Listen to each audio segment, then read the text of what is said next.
Hello, Booktopians. I am Jason Mott, author of The Returned. I am very excited about it, and I hope you enjoy reading it as much as I enjoyed writing it. I look forward to hearing what you think. The Returned is about this global event in which people's loved ones have suddenly begun returning. The story centers on this couple that's in their 70s, and they go to the door one day, and their 8-year-old son, who drowned 50 years ago, is at the door, still 8 years old. So that's the basic premise of the project.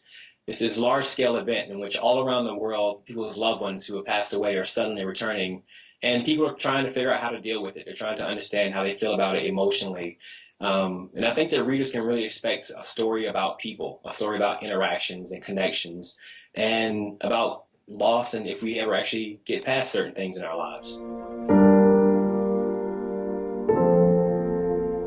The inspiration for the novel actually came out of a dream that I had. Both of my parents have passed away, my mother in 2001 and my father in 2007. So in the summer of 2010, I had this dream that I came home from work and found my mother sitting at the kitchen table waiting for me. So I came in and I sat down with her and we simply talked for what felt like hours. In terms of dreams, as far as dreams go, it's pretty pedestrian, but for me, it was a very pivotal and very warming and very powerful dream because in this very real space, I was able to be with my mother again, something I had not done in almost a decade. And so I woke from that dream and it stayed with me for weeks. It was one of those dreams that was so vivid, I almost expected to find her sitting in the living room in reality. And so I was discussing it with a friend and he told me, he's a really good guy at coming up with ideas, and he said, what if that really actually happened? And what if it wasn't just her? And that was really the start of The Returned. It made sections of the writing somewhat difficult. There were tricks that I used to kind of keep myself a little bit distanced for it so that it didn't become completely therapy on the page. But it definitely presented challenges. Any kind of writing that becomes very personal is always challenging. But at the same time, I feel that as an author, if you're not investing some part of yourself in what you're working on, then why would anybody want to read it? So while, yes, at times it was very challenging, I was also able to really kind of face a few things about my mother's passing that I potentially had not faced before.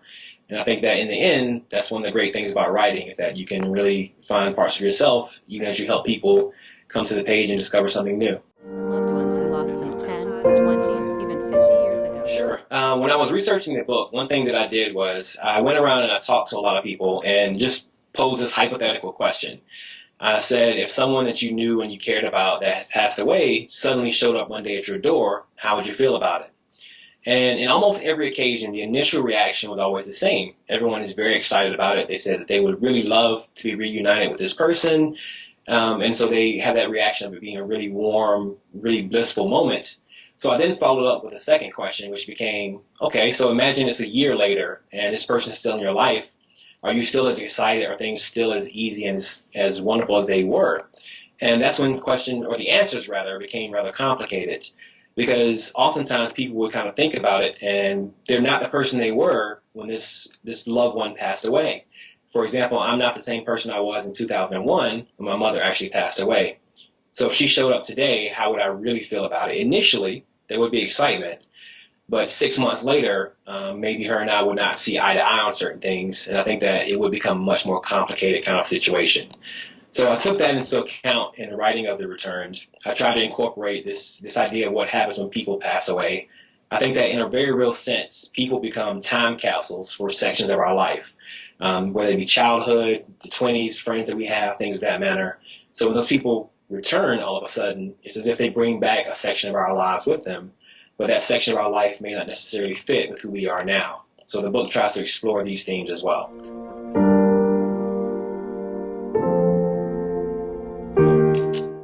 Tough question.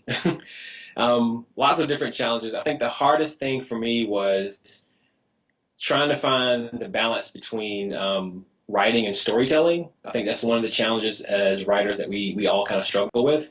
And so for me, I was really trying to find this balance between the writing and the storytelling aspect, because I really feel like every story should have characters that are in it that really make the story pop. So I struggled a lot with coming up with characters and putting them into a scenario that worked for them and really making that speak to the reader, not just in terms of plot, but also in terms of theme. I wanted the reader to walk away with a lot of things to ponder and a lot of things to think about. Hopefully, I did. Hopefully, I achieve those goals. Only the reader will know, but fingers crossed. Actually, Toni Morrison's Paradise. I'm actually about halfway through reading that, and totally loving it. Very big fan of Toni Morrison. She actually studied under John Gardner, who is my all-time favorite writer. So it's cool to read her, and you see a little bit of his tutelage going on there. So Toni Morrison's Paradise. Cool.